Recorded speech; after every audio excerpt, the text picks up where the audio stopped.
What is up, everybody? It's not going live. Is it going live? It is live. What is up, everybody? I'm Jeremy with Lifted Adventures. This is Jeremy's Pedal Power Hour, the one and only place where we get to meet people up close and personal and do not have to wash your hands. So I hope everybody's doing fantastic right now. I have an awesome YouTuber on with me today. I'm super pumped to have him. It is Joseph from, what's your channel? Trail features. Trail Features. I didn't forget, I promise. I forgot a couple times ago. I literally forgot. Oh, it was Cody's from lunch break. Lunch ride. So sorry, Cody, if you hear this. I did actually forget your YouTube name. I didn't forget your first name though. So how you doing, Joseph? And how's things going in the COVID-19? I'm not going to use that word today. That this world that's going crazy right now. How's things going? It is going pretty good. I am lucky enough to have a job where I can work from home, and yeah, I mean, right now I'm just kind of taking it easy. There's still trails that are open, but everyone's highly recommended not to go out and Mm-hmm. do anything too intense Yeah. because you don't want to hurt yourself and take up a bed. So I'm just enjoying the green space that's right near my apartment. Now you're in Colorado. Yes, I'm Okay. in southern Denver. Southern Denver. My sister lives in Denver. She doesn't watch this, so I can be all as crazy I want to be, and she won't make fun of me. I, So your channel, Trail Features. Tell me a little bit about. Tell everybody who might not know. I know most of the people on here know you and your channel, but tell the people who don't know your channel what your channel is all about. So my channel originally got its name Trail Features because I really enjoy making cinematic type videos, Hmm. put a lot of production value into it, obsess over the details that no one's going to notice. Yeah. Um, and then it kind of expanded out recently where now I've been focusing on highlighting budget bikes because I did a group ride. My first and only group ride. The reason why it was my only group ride is because I realized after the fact there is so much like legality questions of who's responsible if someone gets injured and it becomes a mess. So like there's a reason why a lot of YouTubers only go to bike parks for meetups because then Hmm. everyone signs a waiver. Yeah. That's besides the point. So like we're out there, we get done riding and there's like this 14-year-old kid who's like checking out everyone's bikes, asking them what they like, what they don't like, because he wanted to get into riding enduro. And this was down in South Austin, where like the enduro scene's actually really strong there. Yeah, it is. It's almost perfect. Like you have these really technical climbs, but they're kind of short, and then you get into like these gnarly descents with like big 5 foot drops and rock features and rock gardens, and yeah, it's great actually. It's some really awesome enduro racing, and it's super packed as far as the excitement for the distance you're riding. Yeah. So he wants to get into that, and he's got it in his head that he's got to spend like $5,000 because he looked at me after asking me how much should he spend, what type of bike should he get, and he's like, "Well, should I just finance a bike so that way I can get a good one?" Hmm. And that was like a punch in the gut to have like this 14-year-old kid thinking about getting into debt, which of course, like no bike shop can give a loan or finance a bike to a 14-year-old kid.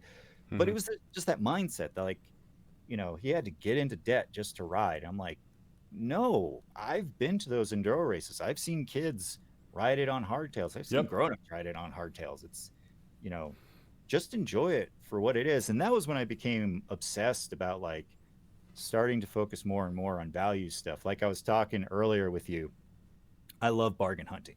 So like I just found this wicked awesome deal on a Suntour fork for like 180 bucks, and it's usually like a five or $600 fork. Nice. So I got one of those on order, so that way I can throw it onto one of the bikes and use it as kind of my test fork. Like how well does this bike respond to upgrades? By the way, this fork only cost me 180 bucks. That's awesome. I love So that. That's the best thing. When Facebook Marketplace came out, that was the best thing. Love it. Well, Oh that's yeah. awesome. So, what was your first ever video you did? First official public video was me actually building up. You can barely see it here. It's a little dark. Hmm. This Salsa Via. It's a gravel bike. Yeah, I had always like filmed like commutes and stuff, just so that way, if someone crashed into me, I could, you know, show the judge that I was following the rules. Um, but yeah, like I just decided I wanted to film building a bike up just for fun, and I put it up there.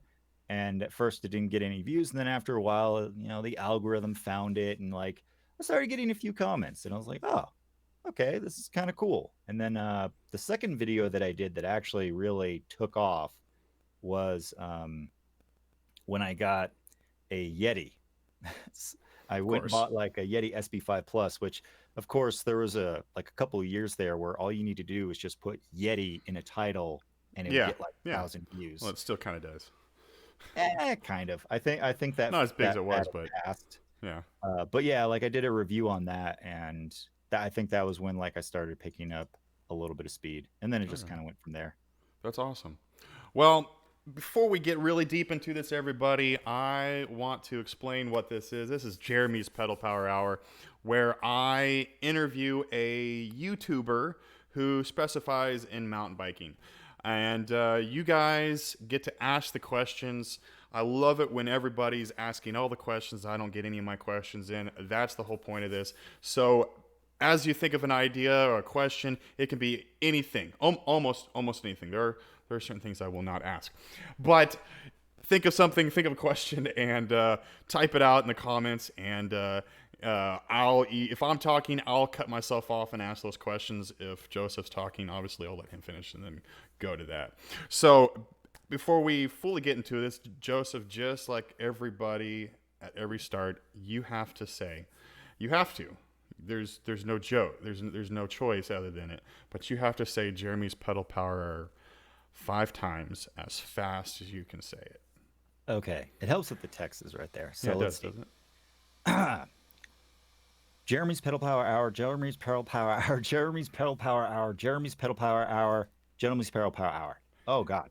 You, I thought you were gonna have perfect because you have that radio voice. Some people say Yeah, I but have that like radio. that's tongue twister, It's man. a, it's a tongue twister, and that's whenever I thought of it, I was like, that's gonna be perfect. Well, that's awesome. You did great. So, how long ago did you start your channel? That's a good question. I've been asked that before, and I think it was about 2 years ago. Okay, A few years ago. Like, it's that question of when did you go from just kind of goofing around playing on with it, yeah. YouTube and then actually like being serious on YouTube. That's okay. Okay, I yeah. think like the Salsa Via video is probably going to be like the first video. I can give you an exact date if we're patient enough, but yeah, so we're going to say 2 years ago until I can Okay, pull up the actual date. that's crazy. That's awesome. And you have now, did I say 35? I'll just quickly cut to it. You have 24735. 24,735 people sub to your channel. That is insanely awesome. It's Well, crazy because like I still um wow, it was 2016 actually that I uploaded that Via video. I think So everybody had a YouTube channel years ago and uploaded like that. yeah. Even every big guy, every big person. But okay, so Cranky Pedal is asking e-bike. Yes, sir. Of course. And he's asking for Matt. Of course, he's asking for Matt. I have no issue with it at all, and I know Matt doesn't either, or his wife would beat him. But e-bike, yes or no? Oh yeah, totally. I actually I still consider picking one up.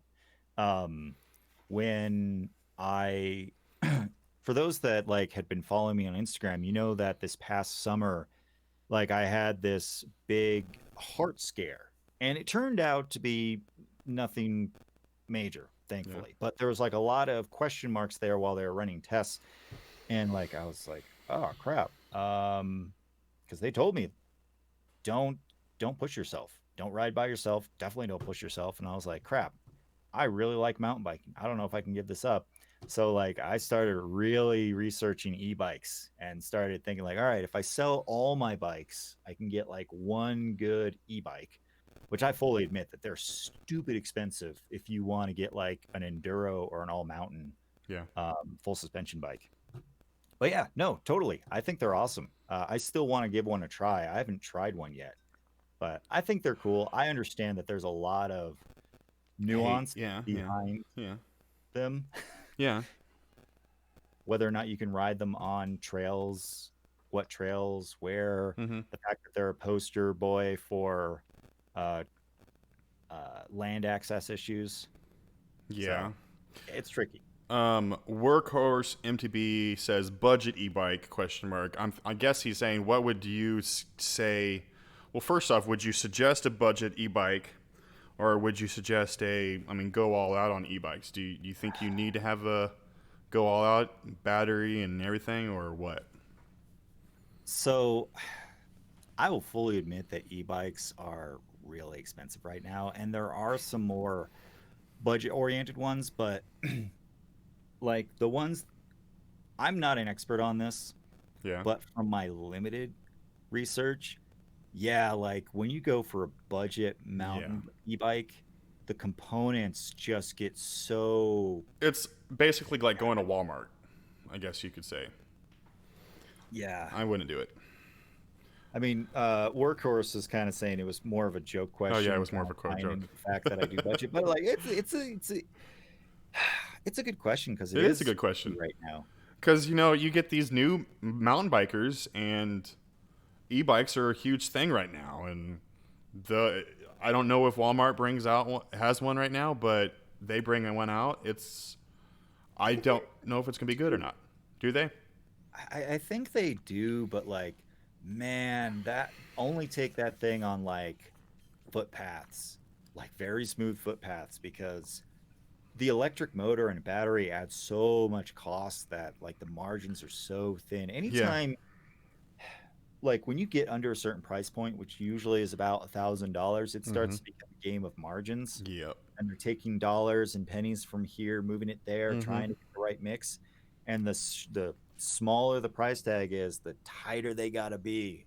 Oh man. Well, my thing is, I'm wondering because Walmart just came out with pretty recently, and actually, I don't know much about it, but what research I've read is a pretty decent XC bike, hardtail, and supposedly it's, I think it has someone you if do you know about that?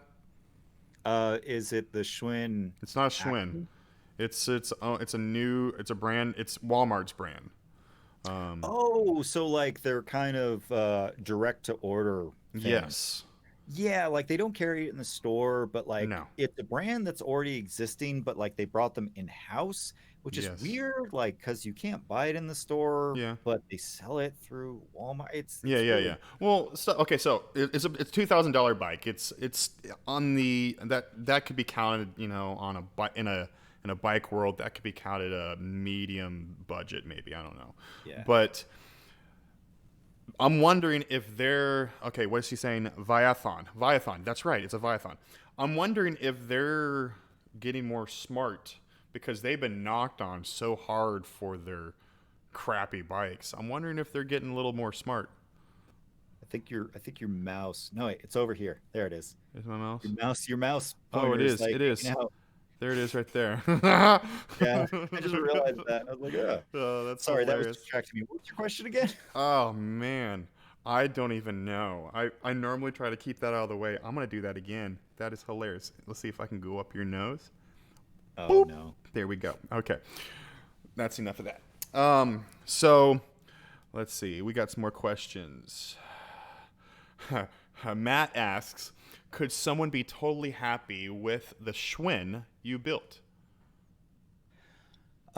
So is he talking the stock one? Because I didn't build it. Like I do have plans to like put some upgrades on it, but what Matt's referring to is I reviewed Schwinn's newest mountain bike that they're basically going into a new direction. Instead of trying to make a whole bunch of really, really cheap bikes, Hmm. they're trying to like focus more on making a few high quality ones, but still sell them through Walmart.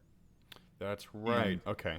actually, hang on, let me see. Um, it it once again, it's really dark, so but it's this guy right here with the red pedals because I Okay. always put on the same pedals on the bikes that I test Hmm. because pedals are one of those things that like if you're going to take it actually on trails, that's one of the first things you should upgrade. And you can get really cheap like Chesters or other ones for like 20 or 30 bucks that are way better than the ones that come on there. Okay. Anyways, uh, someone be totally happy with the Schwinn. I think if you are just starting out, like this is actually going to be your first mountain bike and you're lucky enough to have $400 as a budget, I think that bike really would be a great first bike because um, if you don't have to worry about outgrowing it physically, Hmm. as far as skill level, as parts wear out, which let's be perfectly honest, everything on a mountain bike is a consumable. Hmm. Everything wears out. Even like if you buy a $900 fork, you got to take it into service. Hmm. And then if you damage it, you got to replace the uppers or the lowers. So everything on a mountain bike is a consumable. It's just how well you take care of it. Correct. The great thing about the Schwinn is that for the most part, like there's some weird nuances there, but everything there is a standard part. So like the bottom bracket, standard threaded BSA, the head tube, standard tapered. The rear dropouts are the only thing that's a little bit weird. It's 141 boost, which is an industry standard. It's just that you don't see it too often, but it's becoming more and more popular. Yeah. And 141 boost still uses the quick release axle, that tiny little toothpick of a metal Yeah. axle. Uh, but you can take like a Hope Pro 4 hub 148 boost with the big, 12 millimeter through axle, and you can buy the end caps, the quick release end caps for 20 bucks, and you can convert it to 141. So you can actually go out and get like a new rear wheel from a very nice brand, plop $20 worth of parts onto it to convert it to 141, reuse the axle from the stock wheel, and now you have a wheel that's like way lighter, way better engagement, and you can move it onto your next bike. So it's not a wasted investment. Same thing with the fork. You can put on a tapered fork. So, like I was talking about, I love bargain hunting. Hmm. If you're patient, you can like slowly upgrade it as things wear out. And that was one of the reasons why I gave it such a good review. It wasn't that like in its stock form it absolutely blew me away.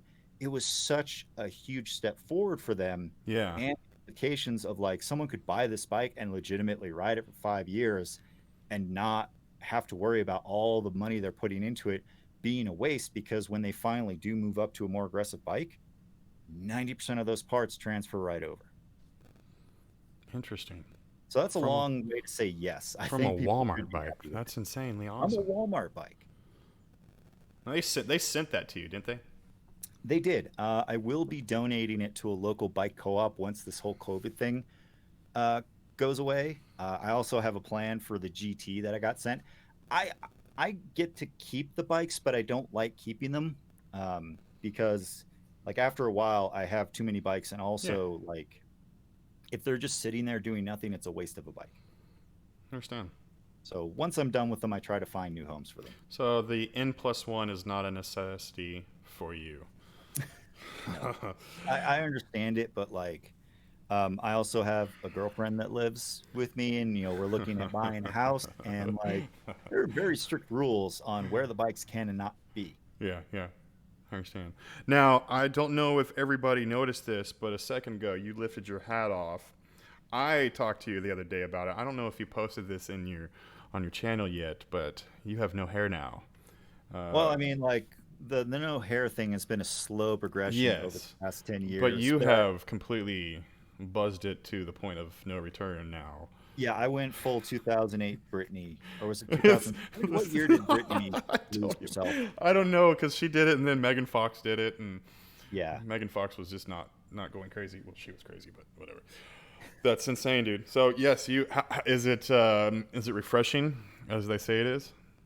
Okay, so like first off, shaving your head Yeah, is way different than shaving your beard. yeah, yeah. It is. Like the hair on my beard like feels almost like velvety smooth. Like when I take a razor to it, like I can every guy at some point in their life has dried shave.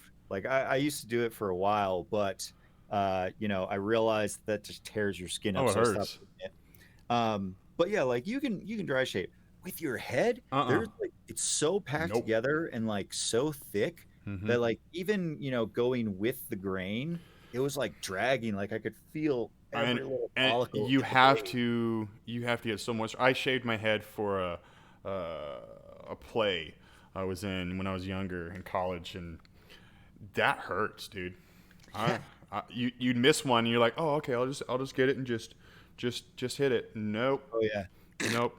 You better wet that thing back up and put some cream on it. That, dude, I understand.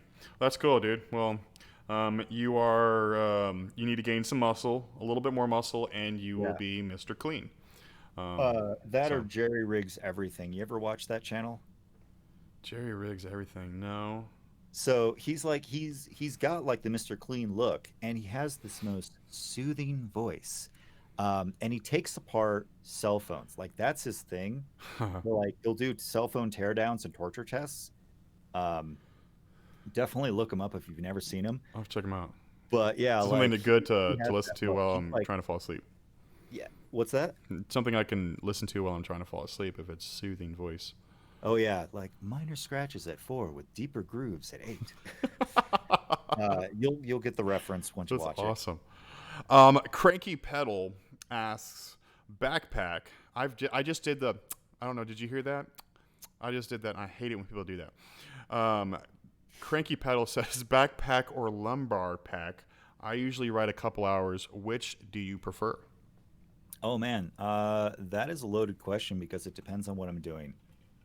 If I'm just doing like a soul ride, like I'm not filming, I just want to enjoy the ride, definitely hip pack.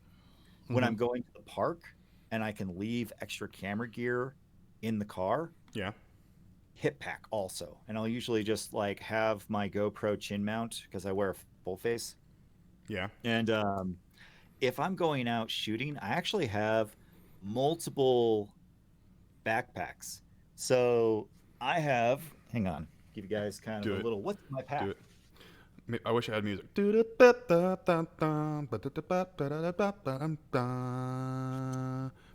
right. Down. And So he's back. actually, I have one more. Hold up. Did you like my song though? I did like that. Okay. I'm too old to try out for American How much Idol, I so. overcomplicate rides. So this is my Evoc hip pack. It's got the hydration pack, Mm-hmm. which is somewhere else. But this is what I use when I'm just bike parking. Bike park? Yeah, bike parking. Um, put all my tools in here, hydration pack, some food, extra batteries for my GoPro and Yeah. 360 cameras. So that's what I'll use.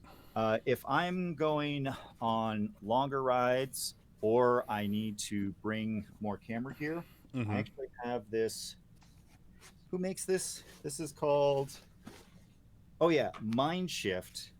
Um, the Mind Shift bag, I can't remember, I think it's called like the Rotation 180. And what this has a built-in hip pack that carries all my camera gear, Weird. and it goes in here. Hang on, I can do this. I can do this.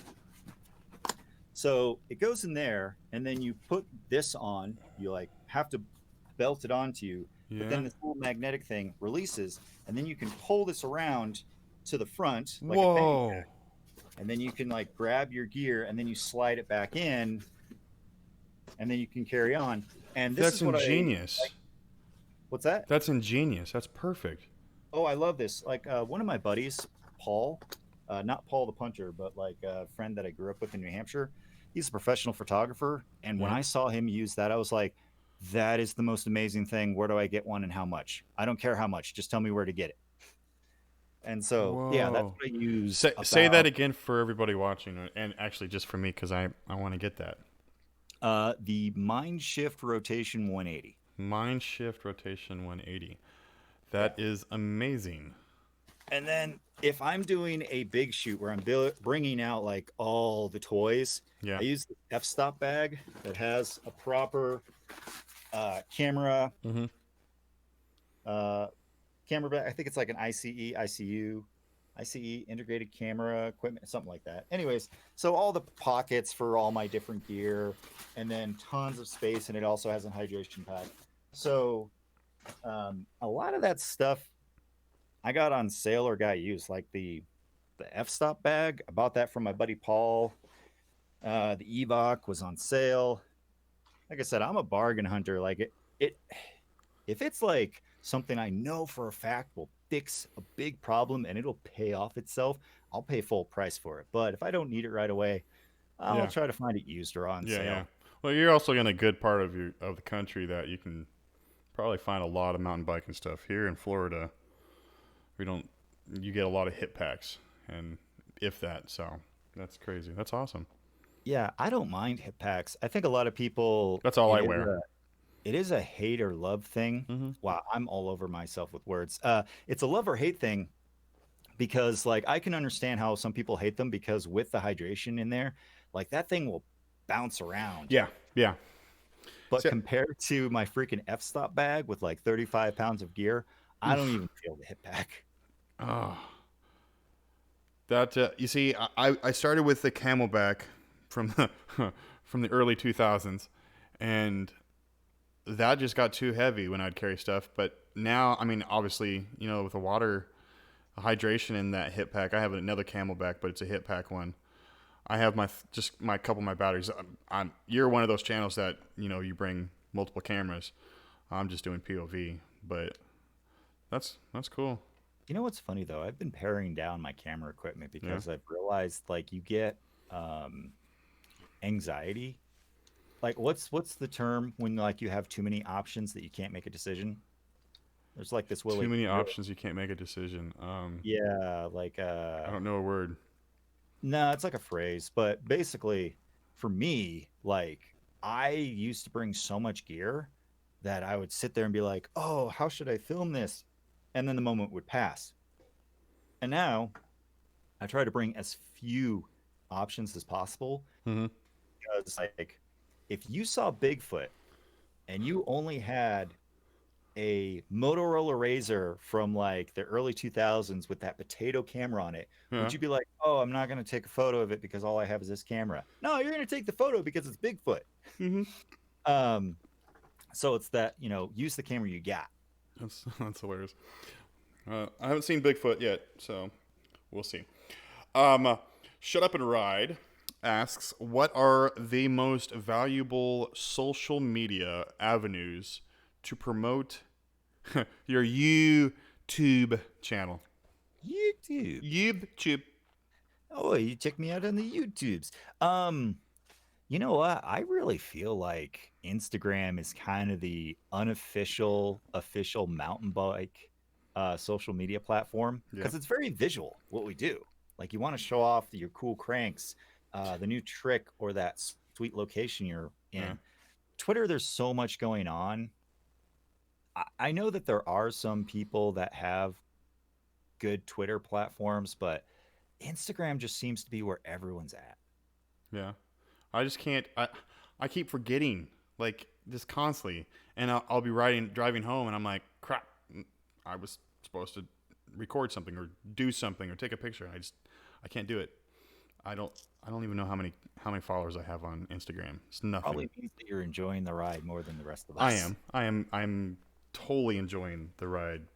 But no, how do you promote on Instagram? I mean, do you find that your stories are what sets it off, or are you posting pictures just on your own feed, or what do you think is that's the best way to wear your hat? But what do you think is the hit point on Instagram? Is it which one do you think? So stories aren't good for discovery, Okay. but like posting stuff, whenever you post something, it really has to be like the best of the best. because like that's going to be what gets you that penetration. So it's got to be something either really funny, like your friend just goofing off, something really eye catching, or something you put a lot of work into. The stories are great for just that flow of consciousness. The randoms, like you're Mm-hmm. out there, friends goofing off, because like I don't know about you, but like there are times where like I just start spamming the next part of the screen, just like hitting like, okay, I just want to get through this person's 20 stories so I can move. Yeah. Um, so like with Instagram stories, you do need to be careful, and I'm just as bad. I will sometimes go off on a tangent, and like I can see the analytics. Like the first story, I get a good amount of people watching all the way through, and then the next story, I'll get like half the people watching it, and then more people clicking next, and then it just goes downhill from there. Yeah. So yeah, like if you're going to try to go out for discovery, post it to the main feed, really put a lot of polish into it. Ask yourself, is this interesting? And then make sure that you are having it be engaging. Ask a question. Like if you just say, hey, look at this, people will go, oh, that's cool. And you might get a like. But what really trips up the algorithm to start showing your stuff is when people actually respond to it. So it's always best to ask a question like, where did you ride this weekend is a really popular one because you get a lot of people responding. Yeah. uh, or like, hey, what do you think about this? Those kind of things. So like make it interesting, make it engaging, and then interact with the audience as much as possible, which is true across any platform. Yeah. Perfect. MCMTB, which is Mark Chance, he keeps asking me, Florida trails, because I keep talking about Florida trails. Can you ride with us? You're in Colorado. Do you have any plans to come to Florida? Once it's safe to travel, yeah, actually I have quite a few buddies down there Okay. that have invited me many times. I've been wanting to get down there because the bike parks look really awesome. Which trails are you wanting to go hit? I can't name 'em off the top of my head, but like basically most of the bike parts I saw. Santos Yeah, is one of them. Santos is there. There's another one. I Alafaya. don't. Yeah, um, I've seen so many YouTubers go out there. Yeah. I want to go out there. It's funny, like Yeah. I haven't hit when I that yet. lived down in Austin, Mm-hmm. like I was trying to convince everyone, like, yeah, the trails are awesome down here. And then of course I move, and everyone starts going to Austin. But Mm-hmm. I think Florida was the same thing. Like everyone who rode in Florida was like, no, seriously, come check us out. Just Yeah. because we're like a flat state doesn't mean we don't have mountain biking. I made a comment. What did I post? I posted. Oh yeah, my enduro I did just cut last month, and everybody's like, "But you're in Florida, so this must be amazing.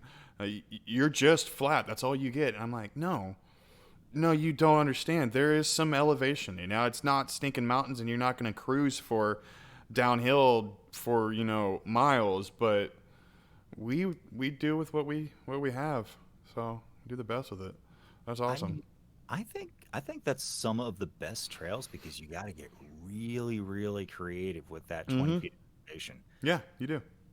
So I yeah, have I haven't been to Alafaya. Santos is a regular place for me, but Alafaya, I've got to go there sooner or later.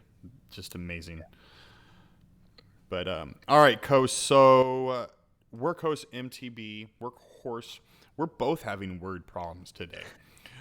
You said something a second ago, and you said it in a British accent. I don't think you noticed it. Does filming a ride ruin that ride for you? yes. Yes. I'm just gonna say it. Like every YouTube mountain biker has that moment of realization of like, this sucks. Yeah, So okay, completely. like single track sampler, um, recently changed up his style, Yeah, he did. Yeah. and because of that, his production takes a lot longer. Mm-hmm. And like the end result is great, but like for him, like he has to go out and film so much and edit so much. But we're talking about filming. When you just strap a GoPro to your chest and go, um it does interfere with the ride because you have to like constantly check to make sure it's working. Is the gimbal still operating? Because sometimes they freak out and Yeah. stop working. You have to change batteries. You have to change SD cards. The GoPros crash.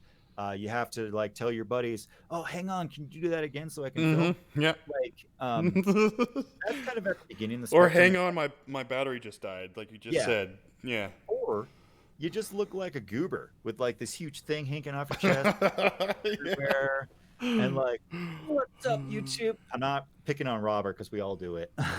No, No, I agree. um, Uh, yeah, biker. But bike, his signature. What's up, YouTube? Yeah, like you have to do your introductions. You got to do your extras. You have to do XO your too. outros. Outro. Yeah. And then all the narrative, Mm-hmm. like, oh man, we're climbing up this thing. This is so hard, and like people are passing you, like, what Who is are you wrong? talking to, you So weirdo? yeah, like that is intrusive, but when it really becomes problematic is when you have a full size camera and you're setting up tripods. At that point, like, I actually do my POV and my main filming on separate days Really? because, like, when I'm testing the bike, Mm-hmm. whenever I do a review and I want to get that first initial response, I try to like bring all my camera gear, and it just becomes so problematic because I have all this gear on me, Yeah, yeah. 35 pounds. I'm carrying my gimbal. I have to worry about white balancing everything and making sure I got my exposure right, framing. Um, it takes you out of the mindset of just enjoying the ride and Yeah, you're and you focused. can't really test a bike if you're focusing on your video. Exactly. And then it's not fair to load down the bike with all this extra gear that it probably won't be having to deal with. So the suspension reacts completely different, especially on more budget bikes that don't have as much tunability. So yeah, I've started filming on separate days. Like I'll just throw my GoPro on, my full face, and just go down it, and then I'll have just that flow of consciousness. Because like I'm just turning on the GoPro whenever I'm riding. I don't care about interacting with people. I'm just focusing on riding, Mm-hmm. and then I'll go back a couple days later and film all the B-roll and stuff. So yeah, like it really does become you either ride or you film. You can't do both. Yeah, yeah. I agree with that. It's people, and I've discussed it before on here. They think, well, you're just doing a YouTube channel. How can it be so hard and challenging? You know, because it's exhausting sometimes. You have to think about so many different things that you wouldn't normally think about, Yeah, and you just have to learn. Like you yeah, make those mistakes and then you go back out the next time and you remember to do that. That's why yeah, a lot of people write stuff down of yeah. checklist. That's another thing. It's not just while you're riding. Like I just build a ramp and I recorded it and I'm gonna be showing building and all that kind of stuff. Before I even built the ramp, I'm coming out with a whole stinking script of what I'm gonna record and what I'm gonna say and all this kind of things, and it's it yeah, it gets tiring sometimes. Cranky Pedal asks, how long did it take for people to notice your channel? And this is a normal one because I got a lot of people on here who are just starting their YouTube channel up and they're brand new and learning stuff. So, how long did it take for people to notice you? That's a difficult one to answer because there's no clear definition. Like, okay, I can say like when I started picking up speed, it was maybe right before I did my budget bike kick. And that was just because like I was reviewing products. And there's this thing that I like to say, reviews get views, but then like, are you going to be that person that reviews stuff all the time? Like, is that really what you want to do? Yeah, And if it is, awesome. Like, yeah, nothing wrong with that. But like, if you want to be that energy person, like single track sampler, he's all about the personality, mm-hmm, right? yeah, All about that story. Um, so yeah, it's a difficult one to ask. I would say like when I started really learning like what makes a good YouTube video, and like I said, it's just making all those mistakes. Like a lot of people say, "Oh, I'm not going to make a YouTube channel until I have a better bike. I have a better camera. I'm a better rider. I yeah, live in a yeah, marketing area." No, don't do that. Literally just start. Because if anything, people love an underdog story. yeah. So, like, if you suck at riding your bike, awesome. I suck at Document, riding my bike. yeah, document that journey. Like, show that progression. Yeah, Um, if you suck at filming, you're not going to get any better thinking about filming. You can watch all the tutorials in the world. Doesn't make a lick of difference if you never touch a camera. Yep. And you don't need a fancy camera. Cell phones have gotten so good. They're Like, okay, insane now. yeah, like I'm holding the iPhone Pro, so of course I have a really nice cell phone. But like even back when I had like a Galaxy S5, I was using that to grab B-roll shots because good technique applies across any camera. My buddy Paul, who was a professional photographer, hand us both disposable cameras with 10 shots and tell us to walk, around a block one time and try to take 10 different shots. I guarantee his shots are going to be more interesting because he has that mindset of composition, motivation, lighting, all that stuff. Yeah. So those are things that no camera can teach you.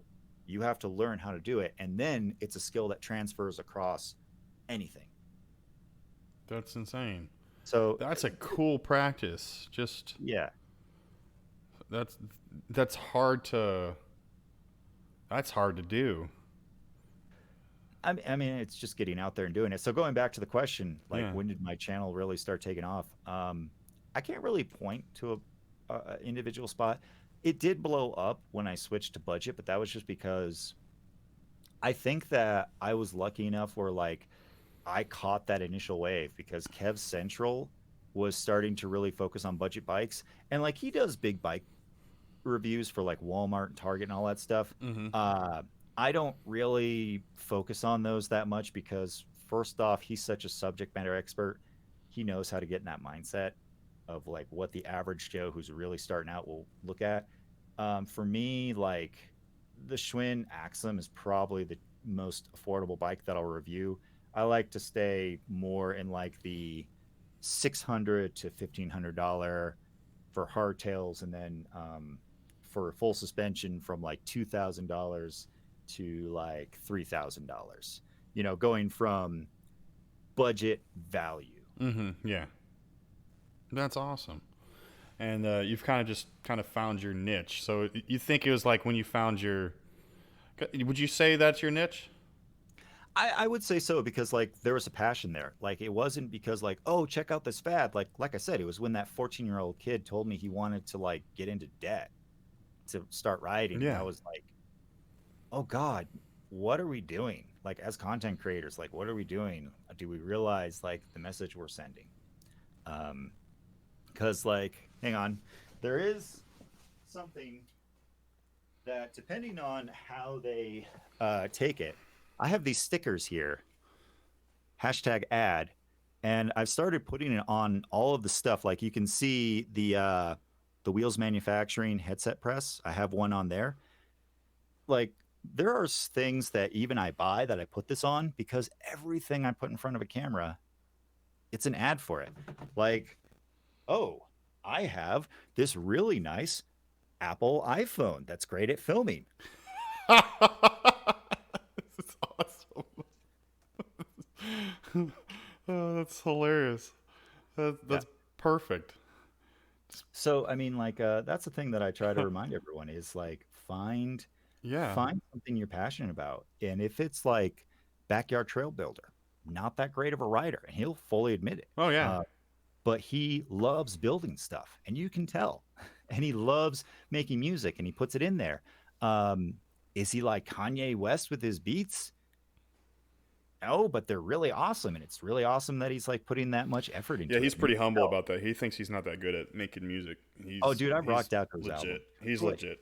yeah, so like that's what I tell everyone is like keep trying different things until you find something that you're just passionate about, and then just like keep doing it, and then your audience is going to find you. Yeah.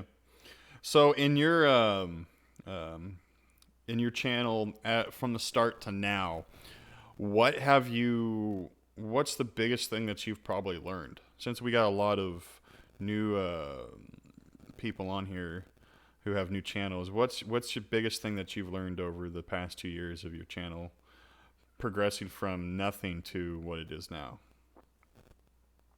Don't let your ego get the best of you. Yeah. You're gonna get frustrated when you see a channel suddenly blow up, Yeah. Funny story, and I don't think Josh realizes this. Josh, daily MTV writer. Yeah. I'm sure most people are familiar with him. Josh, when he first showed up on the scene, like he started after most of us had been working on our channels for like a year and a half. He comes on the scene and he starts making these really low production but super engaging videos. Yeah. It's just like racking up the views and subscribers.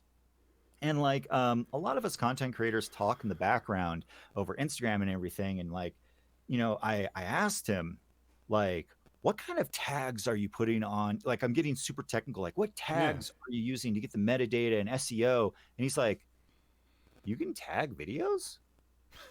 What? That looks just And like him. like, It sounds like him. That's hilarious. yeah. And like in the back of my head, I'm like, Yeah. screw this guy. He doesn't even know what he's doing. His cameras suck and his lighting's garbage. His audio terrible. And like, yeah, I was jealous. Yeah. I was Yeah. jealous. I was genuinely jealous, and I was mad that like, all my work hadn't paid off. And now Josh and I are super good friends because like it wasn't that he was cheating. It was just that Josh has a really good communication style. His videos were really engaging and he was touching on subjects that people were interested in. Yeah. And like now, like we swap ideas all the time. Like it's like freaking like baseball cards. Like I'll come up with a really cool idea, but like, I can't do that one. Hey Josh, why don't you make a video on this? He's like, oh, cool. And then he'll like have an idea and give it to me. And like, like now we collaborate. Yeah. And like even in the background, like we'll kind of give feedback. And that's the thing, like don't let your ego get the best of you. I worked before any of this. I actually worked as an intern way back in my late teens at a production house as a video editor. Don't say way That's like back. We're close to the same age. Don't say way back. That's sorry, man. offensive. Sorry, it's the truth. I Anyways, know. yeah, I worked in a production house, and like it was crap work, like putting together infomercials and like uh those PSA things for high school students, like your body's changing and you might notice some differences when you wake up in the morning. Anyways, uh, it was crap work, but like everyone treated it like they were going to be the next Spielberg. Mm-hmm. And there's so much backstabbing and just trying to step on each other and putting down other people's work. And I just got so fed up with it. I quit. Yeah. Like the shine was off the apple for me. I didn't want to have anything to do with that. But even I, like fast forward 10 years later on this whole YouTube thing, and I'm getting jealous. Yeah. So yeah, that's the thing. Stay humble. Don't get jealous. Don't let your ego get the best of you. That's perfect.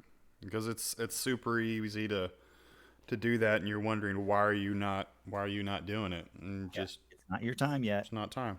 That's Yeah, it's not awesome. your time yet. You haven't found your niche. That's Keep awesome. trying. So, basically, the same question. Well, maybe not. What's something outside of YouTube that you basically just said something you were intern? What's something outside of YouTube that people might not know about you? That's a good question. I don't know. Like, are Do you you do talking you do like you show your whole self on your channel? Is it all you, or what what are you really like 4'3" and no? you ride a children's bikes, or what do people not know about you? Um, I mean, I think most people get an idea. Like, they look at the background, they'll see like geek stuff for video games and comic books and whatnot. I'm a major geek. I work. I'm a systems administrator for my day job. Mm-hmm. So I specialize in automation. I'm trying to get into DevOps more. So if you know that, you know what I do for a living. Mm-hmm. Um, do does a lot of that come out in my videos? I've actually tried to let my personality shine through a little bit more because I am really goofy and kind of spazzy. But whenever I like get in front of the camera, I try to make everything so polished and so professional that I actually feel like I sterilize my personality a little bit too much. And that's something that I've been trying to figure out, like how to bring in. Yeah. And I think a lot of that comes with spontaneity when you're in front of the camera. Sorry, I'm burping, and it must sound great It's through this. disgusting. yeah, through this fancy thing. Um, but yeah, like I want to try to bring in more of my goofball personality, but you know, now I'm trying to figure out how to do that without like being too aggressive about it because I might turn some viewers off when they're like, "Oh, this guy's kind of a goofball. I don't want to watch him." But at the same time, you Who lose those cares? subscribers, but then you gain new ones. So Yeah, like, yeah. yeah, you have that shift away, but then you're gonna find a new audience. Yeah, yeah. You see, I did a my Christmas video. I don't know if you've seen it. It's one of those what do they call cringe videos, and it's just weird and awkward. But I love joking around and being that way. And I had some people say that's weird. I did not understand that. Why'd you do that? And then I had some people say that's stupid hilarious, Yeah. and I'm sorry. I want to be me and be happy, and I think that's the coolest thing to do it. So, Workhorse asks how old you are. I'm your age. I'm 34. Oh, that's what I thought. Okay. So I'm getting older. There's actually okay. So there was a question here. Hopefully they're still on because he asked it a while ago. Uriah asked this question: Let's see it. Is it worth spending money on cranks? Oh, that's right. Okay. Yeah, I've been wanting to like answer this question because I didn't see it. Sorry, buddy. I think cranks are one of the worst place to pour money. Like you should get a good set of cranks, Hmm. but oh my god, don't spend $500 on cranks. The difference between $100 crank set and a freaking $500 carbon crank set is so nuanced.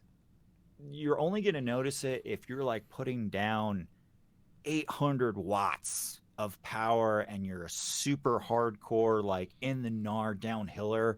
That's the only time you're going to notice that. Hmm. I I've ridden super nice cranks. I've ridden $90 cranks. The only time I notice a difference is if something breaks. Yeah. If a bolt came loose, then I notice there's something wrong with the crank. So yeah, I even used cranks like carbon fiber used cranks I'd stay away from, but alloy cranks, as long as like there's no damage to the spline, like everything should look good. But if there's like dings and dents on the actual crank arm, Hmm. that's just like cosmetic wear and tear. Yeah. I mean, used cranks probably are one of the safer things to buy. But if like anything that fastens to each other, like the crank arm to the spindle, if that looks gnarled up, don't touch it. But yeah, like $100 race face crank sets. That's the most I would spend personally on crank arms. Any other parts of the bike that are like cranks you think you can just go ahead and get like that? um, Shifters, not the actual derailleur, but shifters are another place I wouldn't waste too much money. Okay. Because honestly, like most people will get bikes that are equipped with SLX shifters and then XT rear derailleurs.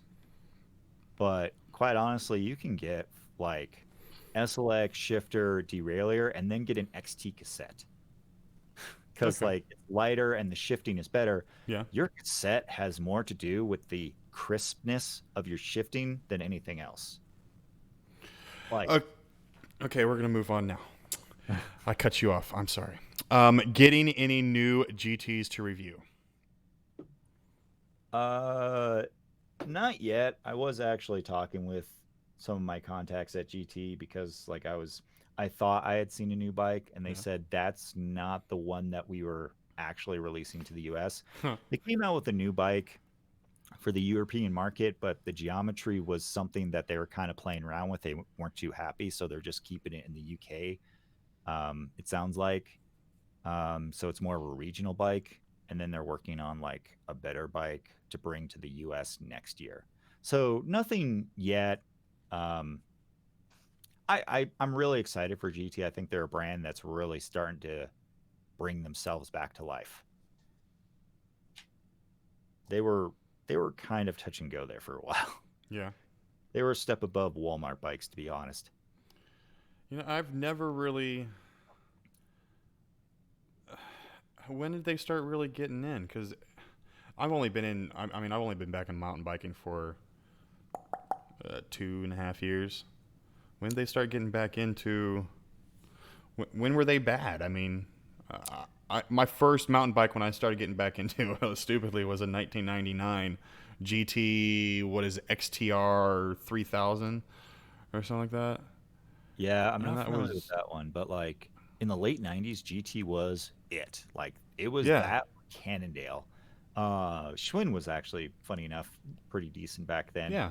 Um, and then like unfortunately the owner of GT passed away. I can't remember. It was like in the early 2000s. He was like driving back from an event and he got into a unfortunately a very serious car accident and died. Yeah. And like the company kind of died with him because like that guy like had the vision, he had the direction, and then the company floundered for a little bit, and then they got picked up by Pacific Cycles, that big conglomerate, and then they just started pumping out like these kind of generic whatever bikes that were sold in performance bike shop. And if you ever went to a performance bike shop, like yeah, it was better than Walmart, but how much better? Like they sold name brand stuff, but it was always about like how cheap can it be. Yeah. So bikes kind of felt chintzy. The geometry never really kept up. They always, played it safe. Mm-hmm. And then Okay. they had that weird iDrive thing, which kind of had a cult following. Like there are people that are still pissed that they switched back to like a horse link suspension. Yeah. But I think that was one of the best decisions that they did was go back to a platform that's proven and simple to work on. So yeah, I think it's like 2018 was when they started figuring out they needed to get their crap back together, and then the Hmm. 2019 models was when suddenly everyone was like, Because "Whoa!" they're starting to come out with some cool. I mean, they're still going on the. Would you say they're still going on the cheaper side? Because they just brought out that new. I forget. It's the gravel. Their new gravel bike, and it's a $2,000. Oh, the Uh, grade? is that the carbon one? Yeah. Yes. That seems pretty legit to me. I mean, I'm just getting into gravel bikes. Don't have a gravel bike yet. You think that's? With gravel bikes, Phil Metz and I have talked about this. Our biggest complaint about the GT grade is there's not enough room for a dropper post. And I know that's a crazy nitpick to have on a gravel bike. Yeah, but that's I starting to get personally really believe, into now. yeah, I personally believe any bike can benefit from a dropper post, Mm-hmm. even road bikes, because you've seen like the arrow tuck, right, where they come up in front of the saddle and then tuck onto the top tube Yeah. in that stupid little like, oh, I this is a great way to donate organs. Yeah. Um, if you're on a dropper post, do this on your mountain bike next time. When you're on like a just a regular paved road Mm-hmm. and you're cruising down it, try to tuck in without dropping your saddle and then drop your saddle all the way and then tuck in, and suddenly you're going to feel more comfortable and more aerodynamic, and like all your friends that are just kind of sitting upright cruising, you're suddenly going to pass them because Never even like thought about that. yeah, like do it next time you're on your mountain bike. And there have been like I think GCN, Global Site Network, they did a test where they put a dropper post on some road bikes to do like their version of the aero tuck, Mm-hmm. and they noticed the same thing. Like you're not like up over the wheel and suddenly like you're unbalanced. You can suddenly get low and really aerodynamic, but still have good control of the bike, where you can just lean around and the Sick. bike feels stable. Let's see if we can get through a lot more questions. We're almost done here. Shut Up and Ride says, "Why do all YouTubers wear baseball caps when they are on camera?" It's because most of us are balding. Joseph is actually 6'4". You did say that. I th- 6'2". you're 6'2". You did say you were 6'2". Or 6 foot at least. Yeah. Let's see. Helmut hair. Let's go. Keep going. Joe, do you pay attention to your view counts and think about why some of your videos get so many views and others not so much? P.S. More burping. Okay, so say something. Say that really quick. What do you think about that? Um, the short answer is not nearly as much as I used to. I used to obsess over my view count. Now I don't. The only thing I do pay attention to is my metrics. I compare it to other videos, but there are some videos that I make that I know won't get a lot of views because I'm Yeah, making those for a certain demographic. Yeah. And so I know that that is not going to get a lot of views. Like when I do my camera teardowns and camera technique videos, Yeah. those are for other content creators because I get tired of them asking me those questions. So if it only gets 1,000 views, I'm not surprised. That's awesome. Matt's going to change his channel's name to Chainsaw MTB. Let's see what else. Blind Stuff, what's up, buddy? Let's see if there's any more questions. Can boutique brands like Reeb survive nowadays in the MTB industry? I think so. There's definitely people that love the idea of a hand built bike, being Mm-hmm. able to say like everything on it is American made or Yeah. at least American designed. I think that it comes down to good management of your budget because, you know, especially nowadays, people are a lot more careful about spending $2,000 on a hand built frame. Yeah. That's perfect. And everybody, that American built is really kicking off nowadays. I think with a lot of different things, and I think it's great to have it in an American company build some American bikes. So, to finish this off, what do you have a saying that you close your videos? Every video, what's your what do you call it? Closeout saying. I like to remind everyone no matter what type of bike you have, no matter where you are, grab your bike and go find your next adventure. That's awesome. Well, like I say every single time, guys, make sure you lift up God, lift up life, lift up the adventure. Get out there, make your own adventures. Check out Joseph's channel, Trail Features. I have his link posted down in the description. Make sure you check him out. Go subscribe, like a couple of his videos, watch all his stuff, and give him some subscribers because that's the point of why I'm doing this is helping out other channels. Thank you so much, dude, for being on my Jeremy's Pedal Power Hour. Right as my family walks by me, and I'm trying to pay attention to you, and my family's walking by me. Love you guys. But thank you so much for coming on here. I had a blast with you, and this was fun. Hope everybody enjoyed it. Like I said, go check his channel out. And do you have anything else to say? Wash your damn hands. Wash your hands, everybody, and wear your gas mask. I had this. I was going to wear it, but I chose not to. But thank you very much, man. I'll talk to you guys later. God bless. Have a good night.